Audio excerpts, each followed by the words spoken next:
And that's a sad day, folks. Today's the day we bid farewell to the reliable, to the fantastic, to the memory-making machine that is Redzilla.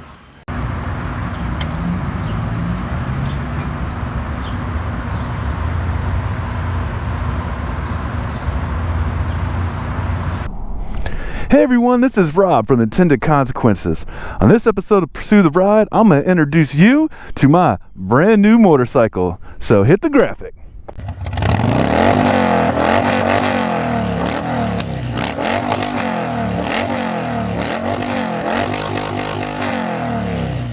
Guys, this is my 2021 Indian Springfield Dark Horse.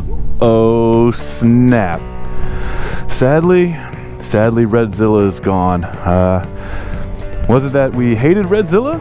It was just that Redzilla just did not work for what we wanted to do. By we, I mean Corinne. So check out this beauty. It's again the 2021 model.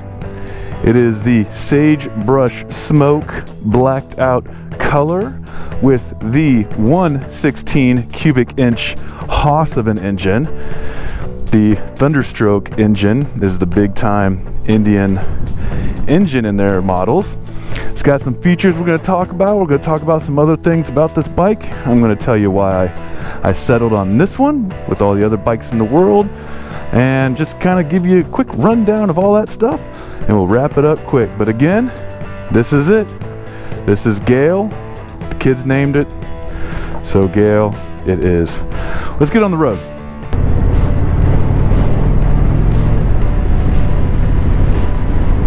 So I don't know if you can see, but I put 330 miles on this thing. Got it brand new. And so far, I'm really enjoying this motorcycle. So first off, why did we have to part with Redzilla? Well, it wasn't that Redzilla was a bad bike. I loved Redzilla. Redzilla was great. However, Redzilla was just not going to work. Me and Corinne, we like to take longer trips. We like to do things. I'm a big guy. I need to go longer distances. My back isn't what it used to be, so we needed something a little bit bigger, a little bit more comfortable. Redzilla wasn't it. You know, you've seen my video on Redzilla. If you haven't, go back and watch it. But the point is great around town bike, terrible bike for what we want to do.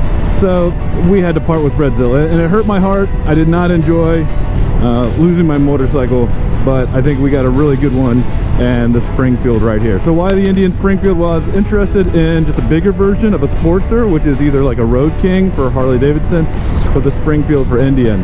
And comparing the Road King with the Springfield on paper, what I quickly found was in almost every metric measurable, the Springfield was just a little bit better than the Road King. That's not to say the Road King is a bad bike, just saying the Springfield edged it out in horsepower and torque. The prices were comfortable. There was more technology, a little bit more fit and finish on the Springfield, which is why we ended up ultimately going with that. So ended up getting the Springfield. I got a good deal down at the Indian dealership of Austin, Texas, and here we are. So some things I like right out of the gate. One, it's very comfortable. The suspension is great. It works out very well. I'm very comfortable. My back's not bothering me. I got this nice big tank for range. It's a beautiful bike. I suppose that kind of goes without saying. It's absolutely gorgeous. I like the power. I like the torque. The power band is fantastic. I haven't had any issues. Now I am breaking it in. So what breaking in means is it's because it's a new bike, we just want to make sure that all the engine components and stuff is working out pretty well. So what they do is they say, hey, you know, drive it a little easy. This is not easy, by the way. It kind of is. I don't know what I'm doing. This isn't actually the road I think I mapped out on my little mapper. So we're just having an adventure now. But anyway, so you drive it around in a lot of different types of ways, and then they'll look over it after 500 miles to make sure everything's working great, and then you can really kind of open it up. So I haven't really gone nuts with this bike, but I have been riding it. I have been enjoying it, at least for the 300 miles. So some things I like the power, I like the comfort, and I love the way it looks. It has storage. You saw the storage compartments on my walk around. Those things are fabulous. I got all kinds of good stuff in there, safety stuff, water, things like that. My raincoat if I get caught in the rain. So having storage is fantastic. which I didn't really have on the Sportster at all, unless I strapped all these bags down to the sissy bar. So some things I'm still learning that I'm not 100% sold on. One is it has rear cylinder deactivation, which what Indian does is when the bike is going really slow or sitting at a stoplight or something, the back cylinder out of the two cylinders will turn off, kind of like a car turns off at a stoplight. And this is supposedly to save wear and tear, save on gas, and it's supposed to be a little bit cooler. And what I'll tell you is one, it's not cooler. There is nothing cooler about this motorcycle, whether it has one cylinder or not. Also, the power when you're coming off the line is severely muted because you only have one cylinder on at the time. So in the second or two that it takes to switch that cylinder back on and the power is there to apply, for example, I've almost stalled the bike a couple times because I just haven't put enough throttle into it coming off the line, because I'm just not used to having a one-cylinder motorcycle, especially something that weighs 800 pounds. You need a little bit more than one cylinder to move it. So I'm still getting used to that. Not really sure how I feel about that. Something else is the handlebars. If you read any reviews about the Springfield Online, you'll find that the handlebars are a bit of a reach. Now I'm 6'3". I haven't measured my arms, but I have long arms, so I thought, oh, okay, well, this isn't going to be a problem for me because I can handle, something that requires long arms. No big deal. Well, it is a bit of a reach even for me. Now you can adjust it into a lower position, which I have, and it is better.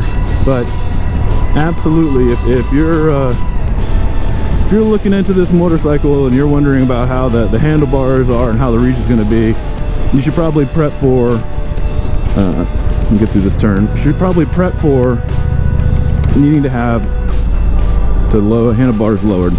Man, this is a great twisty road here. But I have good ergonomics. It's very comfortable. I've ordered a windshield, so eventually I'll have a windshield here for those longer trips. But I'm really enjoying this bike. It's really good. It's expensive. Let's not kid ourselves. This is a very expensive motorcycle as well. But thankfully, I plan to keep it for a long time. I don't really feel the need to have any other motorcycles at the moment, so this is the bike. So I know we haven't done many videos recently. I've been pretty busy, a lot of traveling, but hopefully we'll be able to start doing those more in the future for you guys as we continue to explore Texas. Texas has been great. No issues here at all. It's been a real blast. I'm really looking forward to getting out, putting some more distance in. You can't just travel around Texas with a 2-gallon fuel tank that we had like on Redzilla. Like, that's just not going to work, right? So having a big tank, having some range will really allow us to be able to get out and do some stuff without having to really prep and prepare all the gas stops and making sure that I'm not going to run out of gas out in the middle of nowhere. That would be terrible.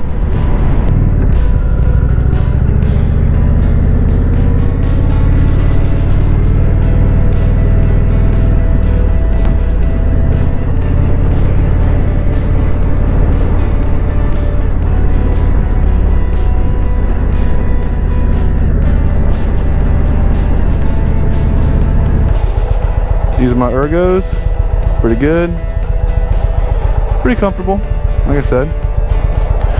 And what does it sound like? Ow. Yep. Pretty good on the, I don't know if you can hear that. I don't want to bother this church or those dogs. Yikes.